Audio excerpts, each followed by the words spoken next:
অস্ট্রেলিয়ার সাবেক অধিনায়ক জর্জ বেইলির কথা মনে আছে। নিজের প্রথম আন্তর্জাতিক ম্যাচ তিনি যেদিন খেলেছিলেন সেদিন থেকেই ছিলেন টিম অস্ট্রেলিয়ার অধিনায়ক।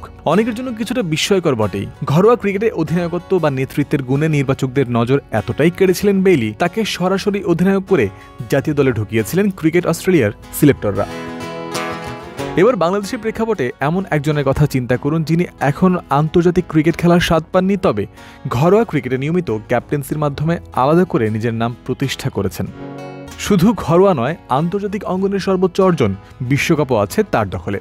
এতটুকু জানানোর পর আকবর আলীর নামটা আলাদা করে আর বলার প্রয়োজন পড়ে না। ক্যাপ্টেন হিসেবে তার দৃশ্যমান সাফল্য তাকে আলাদা করবেই। রোববার টানা দ্বিতীয়বার রংপুরকে নেতৃত্ব দিয়ে চ্যাম্পিয়ন করলেন, তাও এমন একটা স্কোয়াড নিয়ে যেখানে নেই নাম কিংবা খ্যাতির উপচে পড়া জৌলুস। এখানেই আকবর আলীর লিডারশিপের বিষয়টি এসেছে অনেকের আলোচনায়।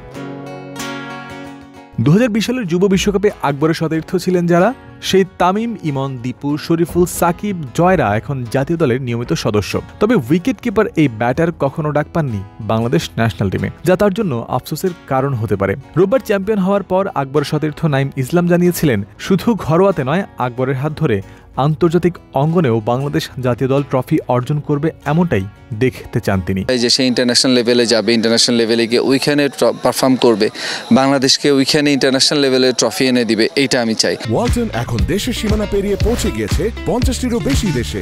ওয়ালটন, ঘরে ঘরে বিশ্বজুড়ে। অর্থাৎ আকবর আলী বাংলাদেশ জাতীয় দলের অধিনায়ক হবেন এমন চাওয়া মনে ধারণ করেন নাইম ইসলাম।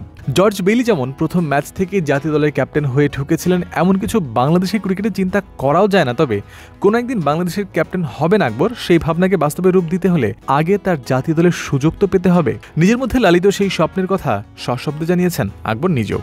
না, আমি অবশ্যই সবারই একটা স্বপ্ন আছে, আমারও স্বপ্ন আছে।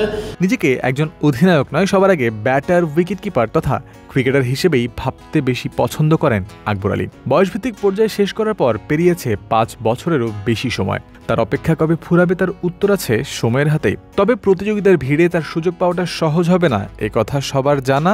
এটাও জানা তা কারো জন্যই সহজ হয় না। জয়ন্ত বিন্দু, ক্রিক ফ্রেন্সি।